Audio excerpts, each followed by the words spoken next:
the class of methods I'm going to present is a bit different from the usual flavor of methods that you might have seen earlier this week. And it is often associated with this big notion of local pattern discovery or also exploratory data analysis. And so generally, the agenda for this talk is I'd like to give you a bit of a methodological introduction, and this would be very abstract and pure as to not block your imagination with concreteness. And then we have two material science examples that are actually taken from the second publication there in the references with Brian Goldsmith and the other colleagues from the FHI theory department. And what's important is that these applications you can try afterwards out yourself in the hands-on session. So here's really for the high-level overview mostly, and then later on we can also dive in deeper, and you can also ask more questions during that session. But also, please feel free anytime, since this is a summer school, so I think it's appropriate to have an interactive lecture. So if something is unclear, please jump right in with questions. I'm trying to notice your arms when you're waving. Okay, so for the big picture, which is good to get right in the beginning, as already mentioned also in the first talk, and I think perhaps also a couple of times earlier during this week, generally when we talk about data analytics, really we can talk about two different things. And many of the methods, they're somewhere in the intersection and can be to a certain degree used in both of these areas, but sometimes we have to make choices that are motivated by the underlying use case that we're working on. And also in the keynote we were talking about, or just in the beginning you showed the self-driving cars, so apparently we cannot get by in any talk without this example. It's perhaps a prime example for this one direction of applications that we can work on with statistical learning, and this is predictive modeling, where our goal is ultimately to build a very accurate prediction machine that afterwards can be used autonomously without having humans in the loop. Ultimately, so that's actually often the underlying goal to get rid of the human. So, and that the self-driving car is perhaps the prime example. But also, if we think about high throughput screening in the chemical domain, that would be another example. We're really just interested in having an as good as possible model to predict our energies, and the mechanistic understanding is not the primary goal. And in contrast to that, on the other side of the band. We have exploratory data analysis, where it's exactly the opposite.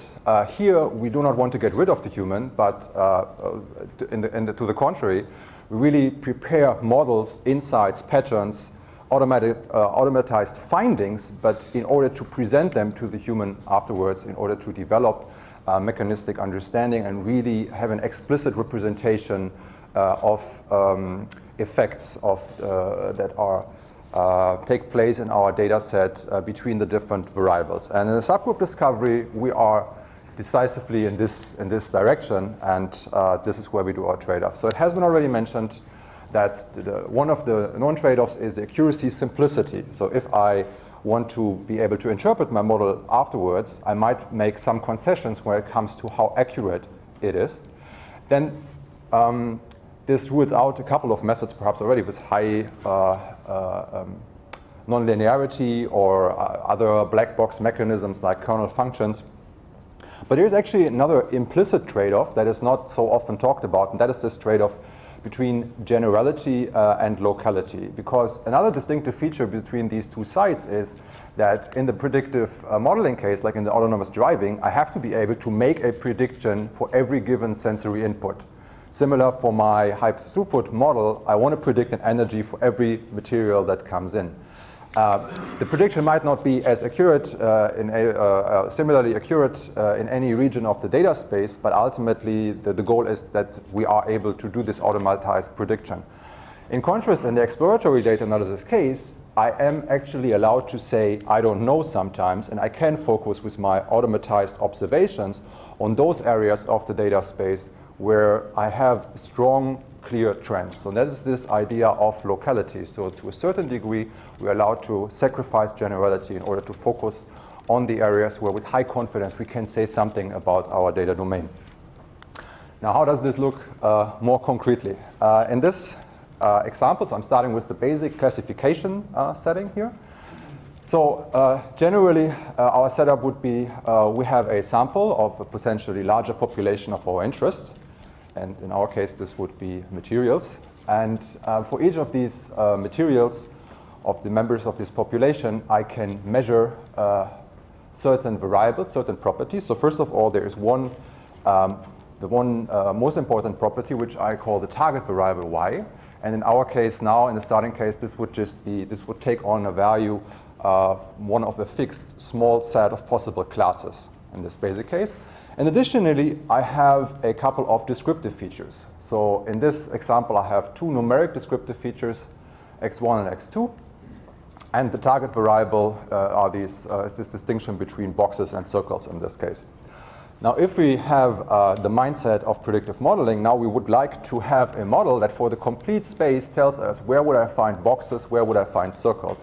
As you can see in this example, this looks fairly complex to be characterized based on these two predictive features alone.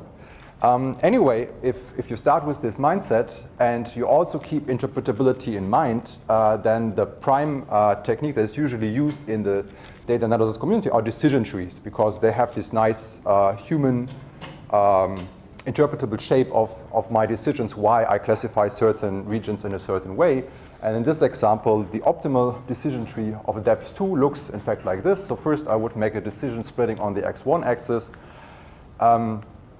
splitting the data space into two regions, and then I have, depending on where I go, if I go to the left side here, I would have a second decision where I split based on x2, and then ultimately I end up with this, I partition the space into these rectangles, and then in each rectangle I have a majority class which I can use to predict the label of unseen or new examples, or just to describe the data space in the first place. And obviously here, this is fairly limited in terms of its effectiveness. I can use deeper decision trees to have a more refined partitioning. But actually it turns out if I do decision tree induction in a technically sound way, I have to do something which is called structural risk minimization.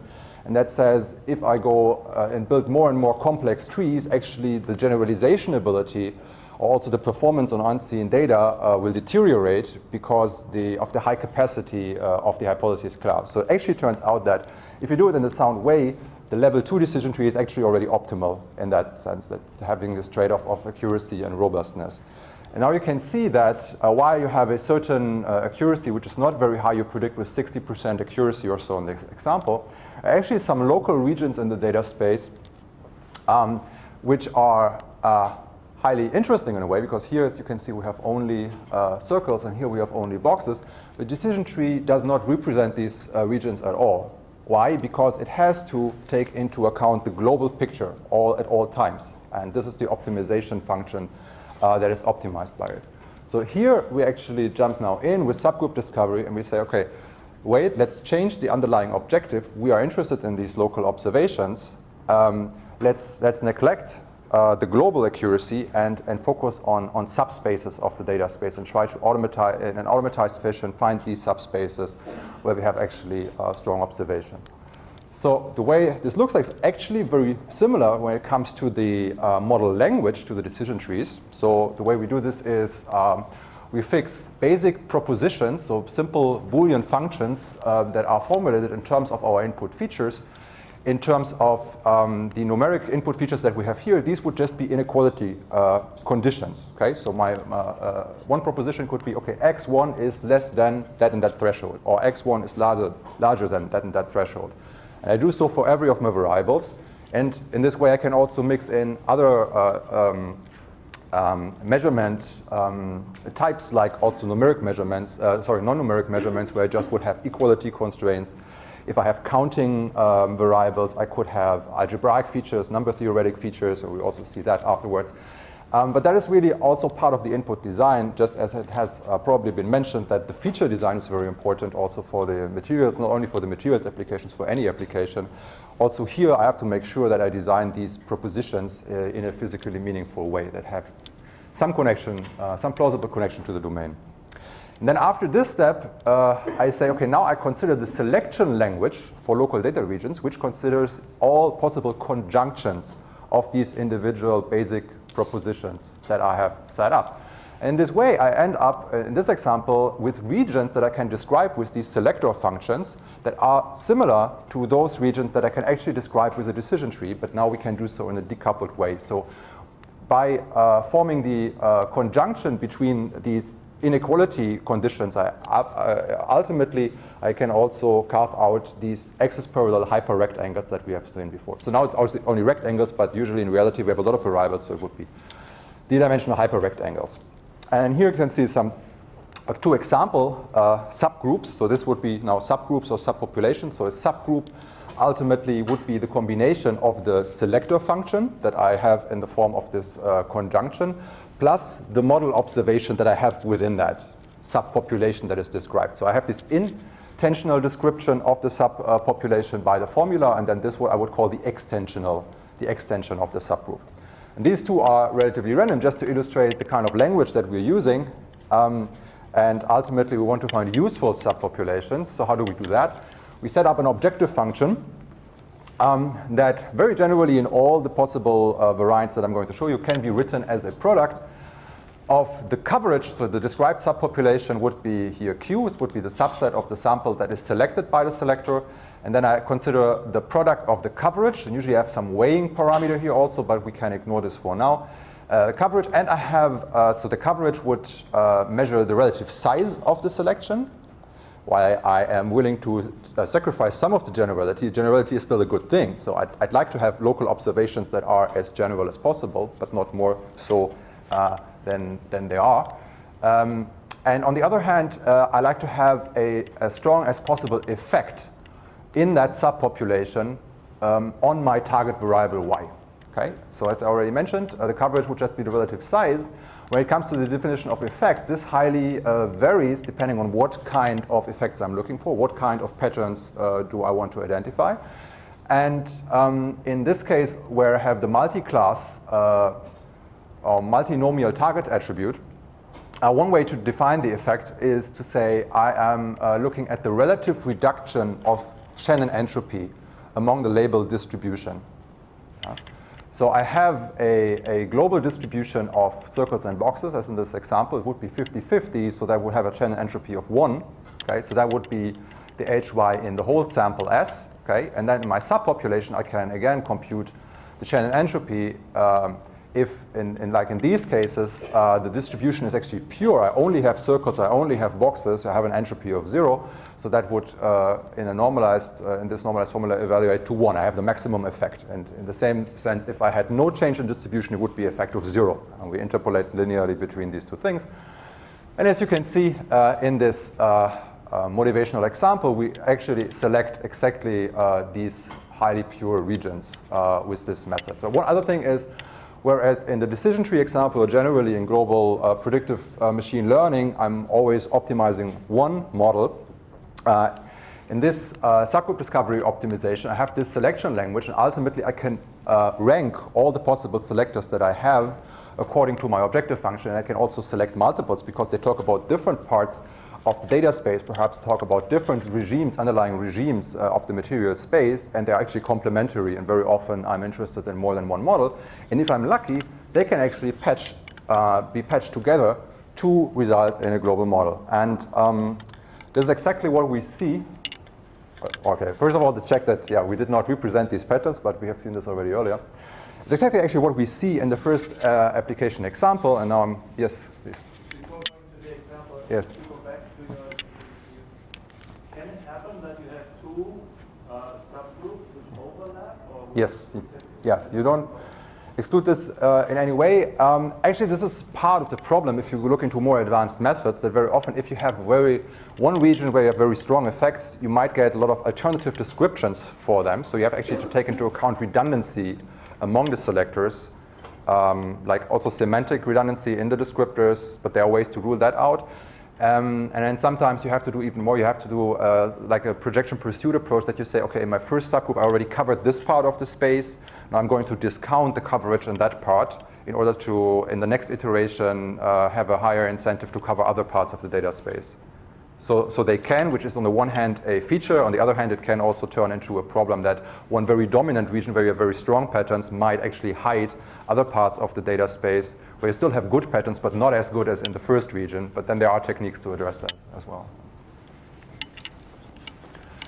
Yeah, in the first example, which is again the by now well discussed octet binary semiconductor examples, actually that is a case in where we can actually relatively easily find subgroups that are complementary, that actually have no overlap by chance, and by chance I guess it's due to the relative simplicity of the problem with only 82 data points. That are very complementary and can actually be put together into a global model. But that is something that we can see it can happen, which is obviously then a good thing. But we're actually a bit more robust in cases which are more complex and where, given the features that we have, it's not possible. We can still end up with some observations in the space that are still useful without leading directly to a complete crystal structure map, for instance. But in this case, it actually is even a crystal structure map in the end, as it turns out. So the data set is well known by now. We have this population of 82 octet binary materials. So they are represented by the A component and the B component. And for each of them, for each of these two components, we have as features, first of all, the basic features, which are the basic atomic properties of either of the components. So we know here ionization potential, electron affinity, and the radii of the various orbitals. And then we have these algebraic combinations of the feature. And in Luca's PRL article, there are all the considerations as to which of these combinations should be considered in order to have a physically interpretable feature space. And here we just take over these features, and we also use them. And then here is the visualization in the two-dimensional descriptor that has been established by the lasso method. And I skipped over this. So obviously, the target variable that we're interested now in is again, we want to predict if the material has an affinity for the rock salt or the zinc blende crystal structure. And so our target variable is now the sign of the energy difference between the rock salt phase and the zinc blende phase of the materials.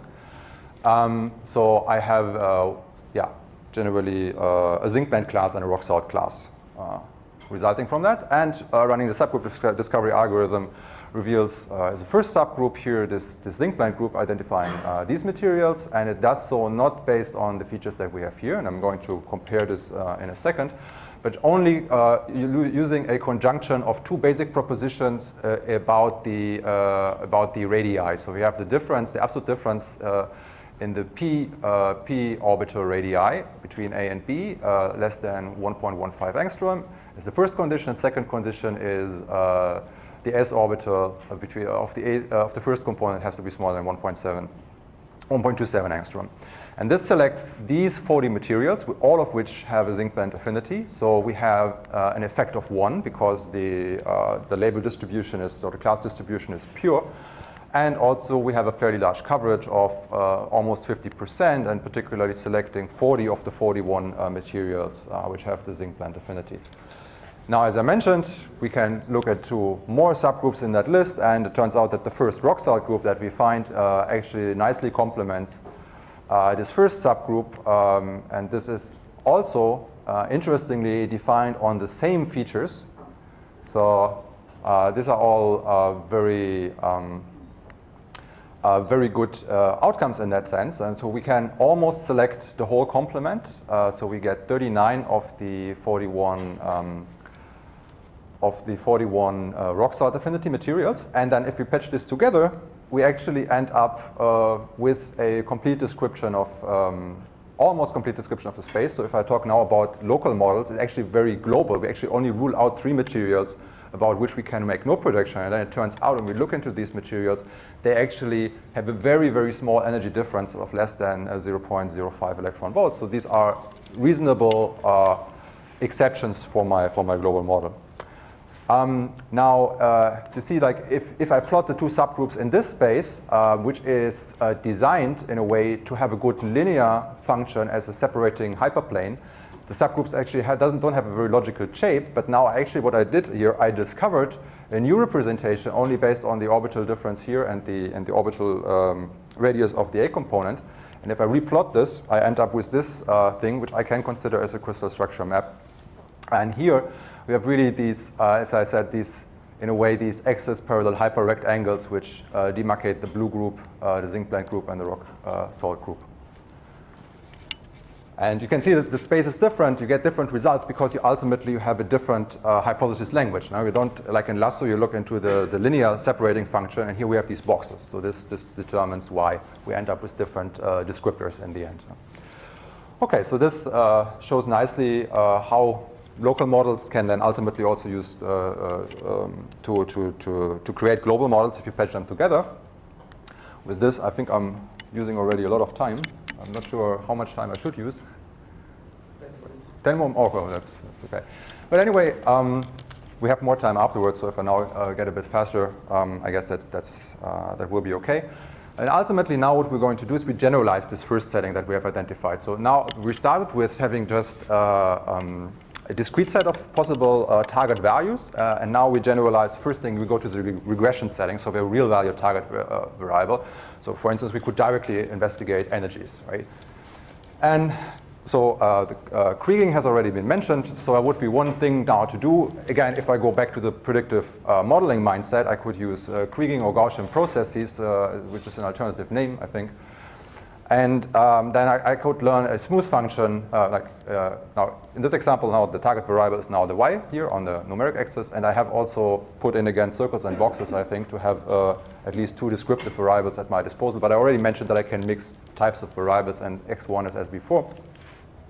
Now in this example the Gaussian processes would result in such a smooth function, which arguably, okay, describes the data in some way, not very accurate, with a high insecurity, high error bars, but more importantly, again, not very interpretable when it comes to mechanistic understanding, because now our model is actually given as a linear combination of 200 kernel functions centered at the training, at the sample points, and so it's ultimately represented by the similarity to all my training examples. So again, I don't have really an interpretable abstraction, and explicit representation of what of the input features is really important to determine a certain y or output value. Okay. So again, let's use the subgroup discovery trick instead. We use the very same considerations as before. We define this language based on basic propositions, and I can again optimize the combination of coverage and effect. Now the only thing I have to do is I have to change the definition of the effect. Now I have a bit of more choices because I have this numeric quantity and the different effects that I can consider, and there's also this consideration actually of Pareto optimal optimization here, because one, I might be interested in actually very outstanding y values, or, and that is perhaps more basic, and that's the case I'm going to focus on here, I am looking for effects that reduce the error or the dispersion in the value distribution of the y value. So I'm ultimately looking now for subgroups that can, where the target distribution can be described well by a constant function, okay? Where the constant function, which is the most simple model that you can imagine, where even that most simple model works well. Okay, so on the way to formalize this, just to say, as before, I looked at the relative reduction in Shannon entropy. Now I just look into the relative reduction of the standard deviation of the target variable.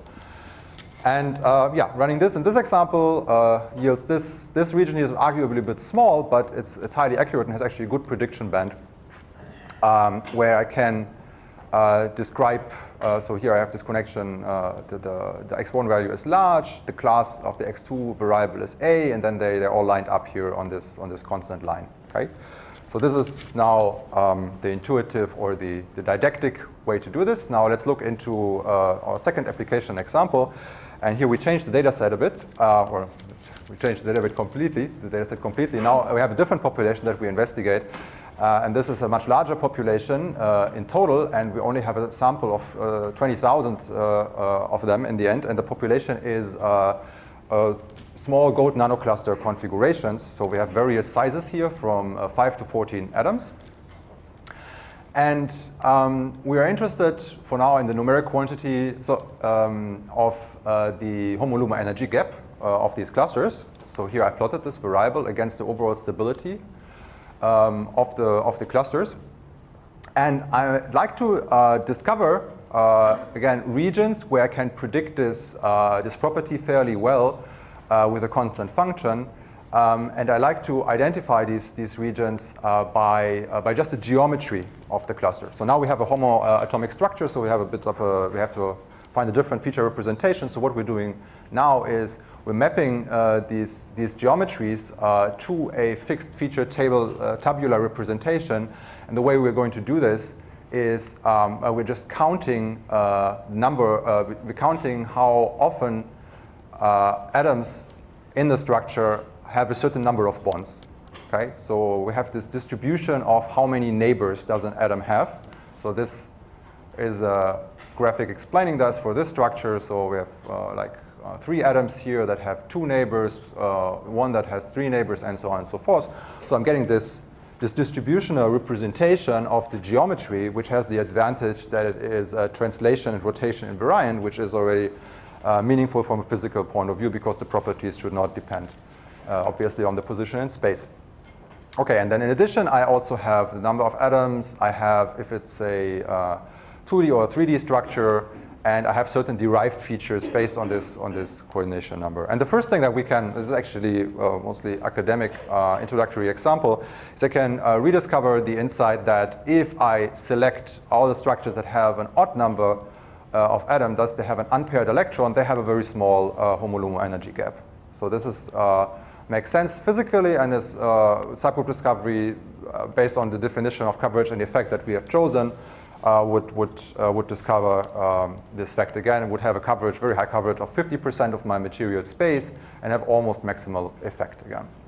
And also a shifted mean if I would change the effect definition. To a bit more complex example where I need more complex descriptors in the end. So far we saw actually very easy descriptors most of the time. Is now I change the target variable, and now I'm going to predict the van der Waals energy, so non-local dispersion energy. And here is the global picture again of this variable. And we can see there's some clustering structure here, so there seem to be different regimes in that variable among my sample of 20,000 clusters. So could we take out individual of these clusters? It turns out that this representation is not lossless. We can't completely describe the physics of the domain here, but we can actually fairly accurate select individuals of these clusters, and depending on how I do the trade-off between size and the definition of effect, I could actually go around and find different these various clusters here. But this one, which is fairly large and has also an increased mean value, can actually be identified by this rather complex, but I would say perhaps still interpretable subgroup descriptor. We say let's single out all the gold clusters that have between 8 and 12 atoms, that have a large number of atoms with 2 bonds. So I have this, this ring kind of aspect in it, and not too many with 6 bonds, and at the same time which are not too compressed, so the radius, so this is the radius of gyration, should be high. And then we select this region here, where you cannot really describe it by a constant function, but you really focused on one regime with a much smaller standard deviation, at least. Okay, so the effect here is 0.68, and you have selected 20% of your input configurations with this. So you still have a fairly large group where you can say something happens here with respect to the van der Waals energy, and then you can obviously hypothesize why that is and investigate further. Okay. So now, very fast, just final generalization of this. So far, we only looked into one target variable, but we know we're restricted to do that. In the final example, let's say we have 2 numeric target variables, and that you could play on this game, obviously, but like with 2, we can already ask even more interesting questions. We can ask, what is the relation between the first and the second target variable, and how does the relation of them, perhaps in local regions of the data, changes when I bring in subgroup selectors, okay? So in this example here, if you fit now if I change, say, a relation between the variables, let's formalize that by Pearson linear product moment correlation. You can see that globally you have this picture that you have a fairly visible linear positive trend. And now I would define effect by change in the Pearson correlation coefficient. And then it turns out that, again, here I have this one Now I have only one descriptive feature, so that's a bit toy example, obviously. But in this constructed example, you can see that you can actually use this to identify these subpopulations who actually have the inverse linear trend between the variables. So something interesting is going on here when it comes to the relation. And again, in the second application of the Goat nanoclusters, we use this, and something that you can also try out afterwards, to investigate the relation between the stability of the configurations and the chemical hardness. You can see the global picture is well, fairly undecisive, but you can actually, with subgroup discovery, identify the subgroup of goat clusters with an even number of atoms, again with some feature on the coordination histogram, and with a low van der Waals energy. And if you restrict your attention to this subgroup, then it turns actually out that you have a fairly expressed negative linear connection between the two variables, and the most stable configurations are also the chemically hardest, and also in the non-minimum energy regime, actually you have this continuous linear trend between these two variables. So you go from a not very correlated situation in the global picture to the correlation coefficient of a minus 0.81 in this subgroup. And so now you can wonder why in this regime it is so that there's this connection between stability and the hardness. Okay, so that's all for the introduction. As I said, afterwards we will have the hands-on session and all the examples that I've shown to you now, and also more variants that you can try out with different target attributes. You can do so with our interactive tutorial that we have set up in the tutorial section in the Nomad Analytics Toolkit. Thanks.